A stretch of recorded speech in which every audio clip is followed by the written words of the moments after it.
Thanksgiving was supposed to be a time for family, for gratitude, for warmth. The kitchen was filled with the scent of roasted turkey, stuffing, and pumpkin pie. The table was set, complete with the finest china, and everyone was gathered around, chatting, laughing, and sharing memories. It was the perfect picture of what Thanksgiving should be, at least from the outside. But inside, there was something I couldn't ignore. Something I couldn't shake. I was sitting at the dining table with my parents, my two siblings, and their families. As usual, I had worked tirelessly to make sure everything went smoothly for the holiday. I had bought the groceries, helped with the cooking, and even made sure the house was spotless. I'd been looking forward to this day, to the moment when we would all sit down together and share the meal we had prepared with love. But as we all settled in to eat, I felt the familiar tension creeping into the air. It wasn't something new. It had always been there, simmering just beneath the surface. My parents had always had high expectations for me, but I never felt like I could quite meet them. They wanted me to be more than I was. They wanted me to be the perfect daughter, the one who didn't make mistakes, the one who always said the right thing, did the right thing, and fit perfectly into their vision of a perfect family. But I wasn't perfect. As the meal went on, the conversation shifted to my siblings. They were talking about their achievements, their careers, their families, everything they had accomplished, everything they were proud of. And as always, the attention turned to me last. The conversation seemed to freeze when it was my turn. It was as though my accomplishments didn't matter, as though my life wasn't worth discussing.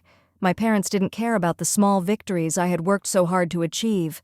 They didn't ask about my job, my life, my struggles. Instead, my mother gave me that look. The one that always made me feel like I was being scrutinized under a magnifying glass. And then came the words that stung more than anything else could. "You know, you've been so ungrateful lately. We've done so much for you, and this is how you repay us?" My mother's voice was calm, but her words hit me like a slap. Ungrateful. The word echoed in my mind, and I could feel the weight of it pressing down on me. I had spent so many years trying to live up to their expectations, trying to be the daughter they wanted, but it was never enough. Nothing I did was ever enough. Before I could say anything, my father chimed in. "Your siblings have their lives together, but you're still acting like a child. It's embarrassing." He barely looked at me as he spoke, his gaze fixed on his plate. The words felt like they were sinking into my chest, tightening around my heart. I had been working so hard, doing everything I could to make them proud. Yet nothing ever seemed good enough. My siblings shifted uncomfortably in their seats, clearly avoiding eye contact. They knew the drill. This was nothing new. My parents' criticisms were always aimed at me. But what hurt the most was the feeling that no matter how much I gave, no matter how hard I tried, it would never be enough. I sat there, my throat tightening, fighting back the tears that threatened to spill. I had tried so hard, but it felt like I had failed them again. I was supposed to be grateful, to appreciate everything they did for me, but how could I when I felt like I was constantly falling short? And that's when I realized something. I didn't owe them my gratitude anymore. I didn't owe them anything. They had raised me, yes, but they had never truly seen me for who I was. They had never truly respected me for my efforts, for the person I had become. All they saw was what I wasn't. For the first time in my life, I felt a shift inside me. I wasn't going to sit there and take it anymore. I wasn't going to let their words define me. I wasn't going to let them make me feel small and unworthy. I was done feeling like I wasn't good enough. I stood up abruptly, pushing my chair back with a force that echoed through the room. The silence was deafening. Everyone's eyes were on me now, but I didn't care. "I'm done," I said, my voice steady, though my heart was racing. "I'm done pretending that I'm not enough for you. I'm done trying to meet expectations that are impossible to reach. You want me to be grateful? Well, I am grateful. For the love and support I've received from those who actually care about me. I'm grateful for everything I've done on my own, for the life I've built despite feeling like I'm always failing in your eyes. But I won't be treated like this anymore. Not by you, not by anyone." The room fell silent. My parents exchanged a glance, but I wasn't looking at them anymore. I didn't need their approval. I didn't need their validation. I had spent so much of my life trying to earn it, and now I was finally realizing that I didn't need it to feel whole. Without another word, I turned and walked away, my head held high. I didn't know what would happen next, but I knew one thing for sure. I wasn't going to let them control my happiness any longer. As I left the dining room, I could feel the weight of the moment settle on my shoulders. The door clicked shut behind me, and I stood outside for a moment, my breath catching in my chest. I had never done anything like that before. I had always tried to keep the peace, to maintain the role of the dutiful, quiet daughter who never rocked the boat. But this time, something inside me had snapped. I wasn't going to be their punching bag anymore. The chill of the autumn air hit my skin as I walked down the path that led to the garden. I could hear the sounds of the Thanksgiving dinner continuing behind me, the voices muffled through the walls of the house. But I didn't care. I wasn't a part of that world anymore, not in the way they wanted me to be. I found myself walking through the garden, my mind racing. Why had I waited so long? Why had I let them treat me like I was nothing more than a disappointment? A shadow of the person I could have been? I had spent years trying to earn their love and approval, trying to fit into a mold that wasn't made for me. But it was never enough.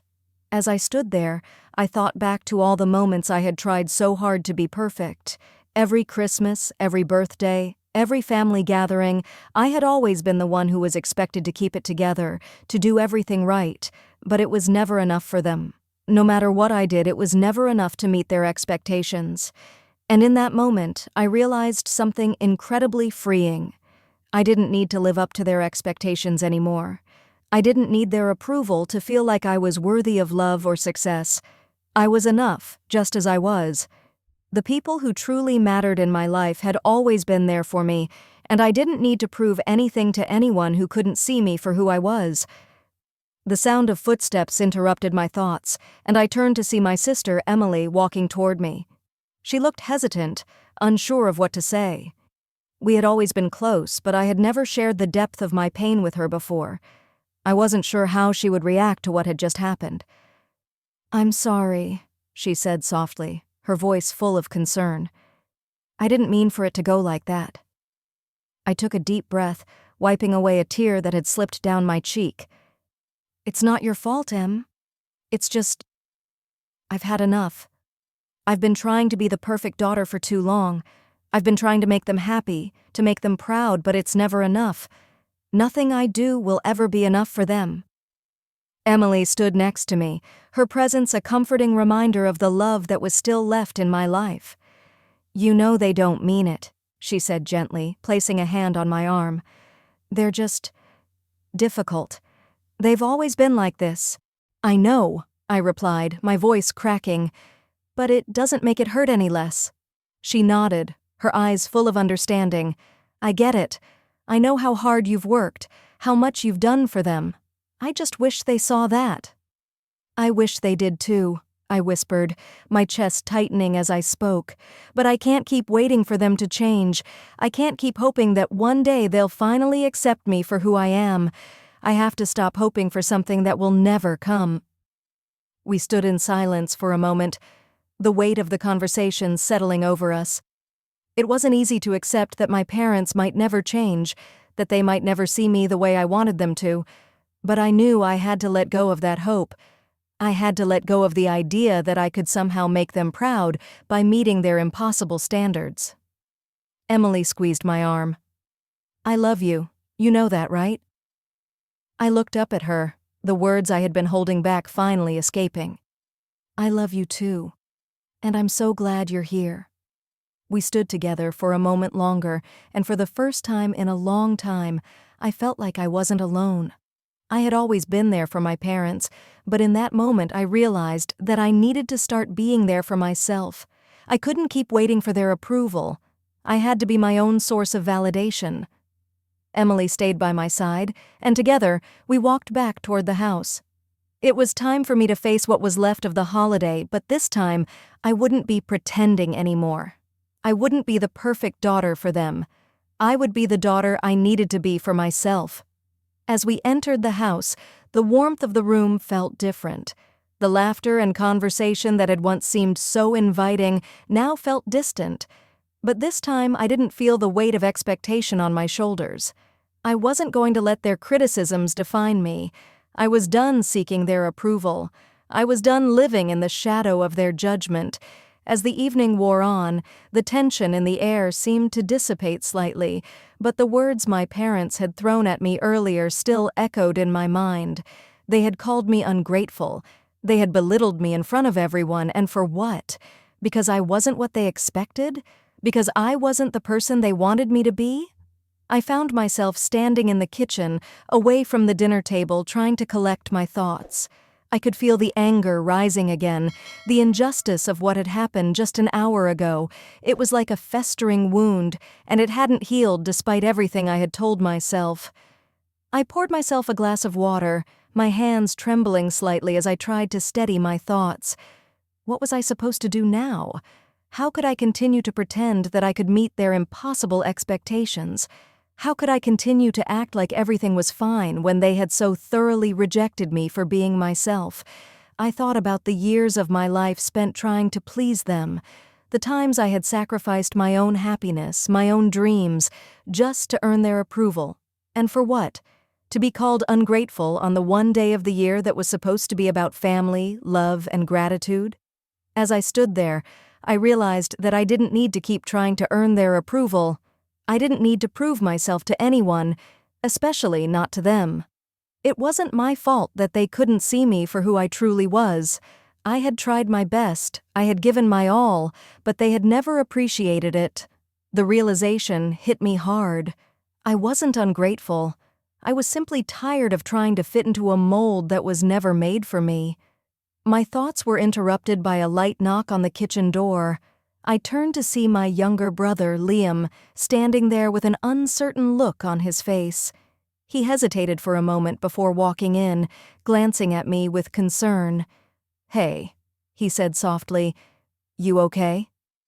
I didn't know how to respond. I wasn't okay. I had just been humiliated in front of the people I thought were supposed to love and support me, but I also knew I couldn't let that break me. I couldn't let their words control me any longer. "I don't know, Liam," I admitted, my voice trembling slightly. "I don't know how to keep doing this. They don't see me. They don't see how hard I've worked, how much I've sacrificed for this family. And when I finally speak up, they call me ungrateful." Liam stepped forward and placed a hand on my shoulder. "They don't know what they're doing. They never have." He paused, his voice quiet but firm. "I see you.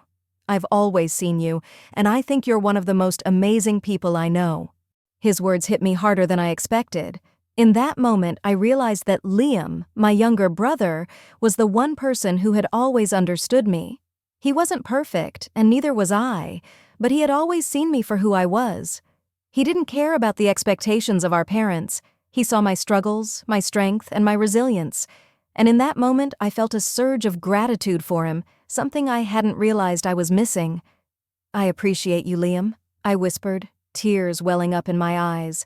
"You have no idea how much that means to me." Liam smiled gently, pulling me into a hug. "You don't have to do this alone, okay? We've always had each other, even when they didn't see us." I held on to him for a moment longer, letting the weight of the day settle. Maybe my parents would never change. Maybe they would never see me for who I truly was, but that didn't matter anymore. I had Liam, and I had my own sense of self-worth.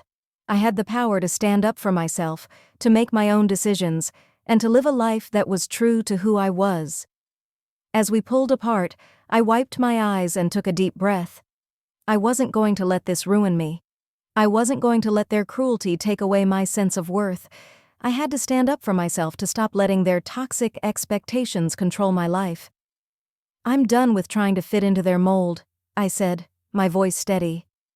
"I'm done pretending that I don't matter just because they don't see me. From now on, I'm going to be the person I've always been. I'm not going to let them make me feel small anymore." Liam smiled, his eyes filled with pride. "That's the spirit. You deserve to be happy, just like everyone else." I nodded, feeling a sense of peace wash over me. I didn't need my parents' approval. I had myself, and I had the people who truly cared about me. That was all I needed to move forward. As the evening went on, I found myself at the table again, this time with a quiet confidence. I didn't care about their judgments anymore. I didn't need to explain myself or justify my choices. I was enough, just as I was, and if they couldn't see that, then it was their loss. The rest of the night passed by in a blur of awkward glances and forced pleasantries, but I no longer felt the weight of their expectations. I had already made my decision. I was going to live for myself from now on. I would no longer let their criticism control me. The next few days were quiet. Thanksgiving had passed, and the conversations at the dinner table slowly faded into the background. But the impact of what had happened was still with me. I could feel a sense of change deep inside, a shift that was both unsettling and liberating at the same time. For the first time in my life, I wasn't afraid to stand up for myself, to demand respect even from my parents. I kept replaying the words I had said to them. "I'm done pretending that I'm not enough for you." Those words had been freeing, even though they had come with a heavy heart. They had been the first real step toward me realizing that I didn't need their validation. I didn't need anyone's approval but my own. I thought about the way my parents had looked at me after I stood up for myself, their faces filled with confusion and maybe even a little guilt. But it wasn't enough for me to apologize or retract what I had said. I had made my decision. I had chosen myself. Over the next few weeks, I kept my distance from my parents. We still saw each other at family gatherings, but the dynamic had shifted. It wasn't as tense as before, but I was no longer playing the role of the dutiful daughter who silently took their criticisms. I was speaking my truth, and that made all the difference. The holidays came and went, and with each passing day, I felt more and more at peace. I didn't need their approval to feel validated. I had learned that I could create my own happiness, that I could surround myself with people who appreciated me for who I truly was, not the version they wanted me to be. One afternoon, as I was sitting with Liam on the porch, sipping coffee and watching the sunset over the horizon, he turned to me with a thoughtful look. "You know, you've really changed," he said, his voice soft. "You seem different now, more confident, more at peace." I smiled at him, grateful for his words. "I have changed, and it feels good. I'm finally starting to live for me, not for them." Liam nodded, his eyes filled with pride. "I'm proud of you. You've always been strong, but now I think you're really starting to believe it." His words hit me harder than I expected. I had spent so much of my life trying to be what everyone else wanted me to be. But in that moment, I realized that the only person I needed to be was myself. I didn't need to meet anyone's standards but my own. I was enough, just as I was. A few days later, I received a message from my mom. It was a simple text, just a few words, but it caught me off guard. "I'm sorry for how I treated you. I realize now how wrong I was, and I want to do better." I stared at the message for a moment, unsure of how to respond. Was I ready to forgive them? Was I ready to reopen the door to a relationship that had always been one-sided? I thought about it, weighing the options in my mind. Forgiveness wasn't about excusing their behavior. It wasn't about pretending that everything was fine. But it was about freeing myself from the weight of resentment, from the constant anger that had held me captive for so long. I took a deep breath and typed out my response. "Thank you for acknowledging it.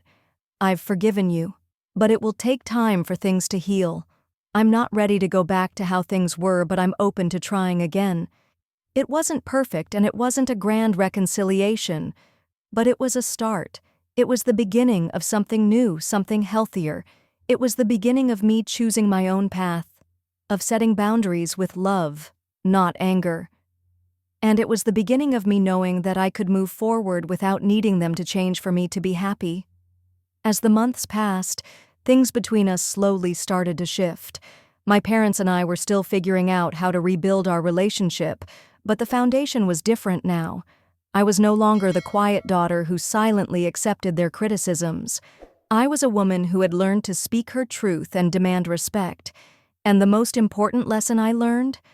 I was enough, just as I was. No one could take that from me anymore. Not my parents, not anyone. I had finally found the strength to stand up for myself, to speak up for what I deserved, and to create a life that was true to me.